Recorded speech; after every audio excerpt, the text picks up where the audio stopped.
মুরাদ পারভেজ নোয়াখালী বিজ্ঞান ও প্রযুক্তি বিশ্ববিদ্যালয়ের পড়ুয়া মুরাদ শৈশব ও কৈশোরের অভাব কী জিনিস তা হাড়ে হাড়ে উপলব্ধি করেছিলেন। চাকরির পিছনে গতানুগতিক না ছুটে নিজের জ্ঞান ও বুদ্ধিমত্তা দিয়ে ও সৃজনশীলতার মাধ্যমে অভাবকে জয় করে বড় উদ্যোক্তা হওয়ার স্বপ্ন বুনেছিলেন এবং সেই স্বপ্ন নিয়ে তিনি এগিয়ে চলছেন দুর্বার গতিতে। 2020 সালে মার্চ মাসের 8 তারিখ যেদিন আমার অনার্স লাইফের সমাপ্তি হলো, ঠিক সেই দিনে বাংলাদেশে প্রথম করোনা রোগী শনাক্ত হলো। তো সেই থেকে যখন আমি বাসায় চলে আসলাম, বসে আছি যে কি করা যায়, চাকরি টাকরি নাই, সব বাসা একেবারে গ্রামে।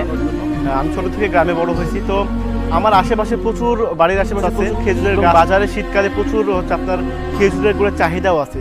কিন্তু বাজারে যে আপনার অস্বাস্থ্যকর পরিবেশে যে খেজুরের গুড় তৈরি করা হয়, যেহেতু আমি পুষ্টি বিজ্ঞানে পড়েছি সেই থেকে উদ্যোগ নিলাম যে মানুষকে আমি রাজশাহীর পিওর খেজুরের যে খাঁটি গুড়টা আছে সেটা সরবরাহ করার। ভোরে ঘুম থেকে উঠেই আমার রস সংগ্রহের যাত্রা শুরু।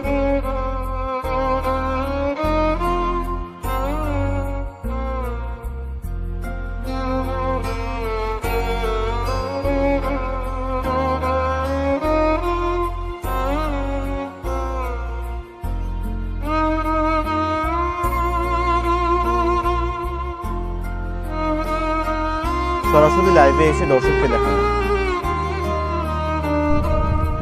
এরপরে ঠিক সকাল 6টা থেকে আমরা গুড় বানানো শুরু করি এবং শেষ হয় 12টার দিকে। মানে একদিন গুড় তৈরি করতে প্রায় আমাদের 6 ঘন্টা লাগে।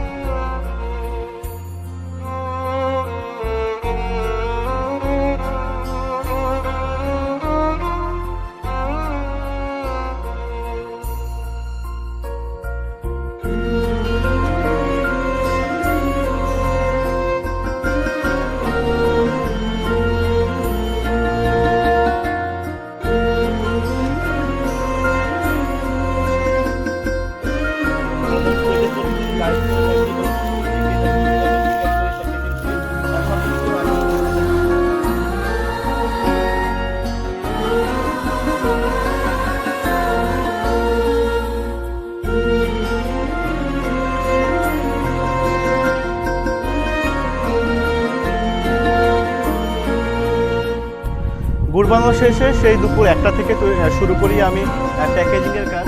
প্যাকেজিং করে তারপরে চলে যাই কুরিয়ার অফিসে এবং যে পরিমাণে অর্ডার থাকে সেগুলো বাংলাদেশের বিভিন্ন জেলাতে যে যেখানে অর্ডার করে সেখানে আমি কুরিয়ারের মাধ্যমে পাঠিয়ে দিই গুড়গুলো।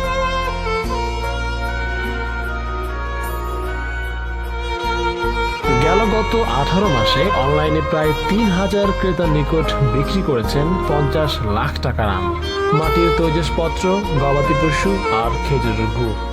বর্তমানে নিজ হাতে ভেজাল মুক্ত গুড় তৈরির ব্যবসা করছেন আর পণ্যের লাভের টাকায় প্রিয় বাবা মাকে। আমার খুব ভালো লাগে যে আমার বাসা রাজশাহীর একদমই গ্রাম একটা অঞ্চলে, কিন্তু সেই গ্রাম থেকেই যখন আপনার ধানমন্ডি, উত্তরা, মিরপুর সব বড় বড় এলাকাতে আমার গ্রামের পণ্যগুলো পৌঁছে যাচ্ছে।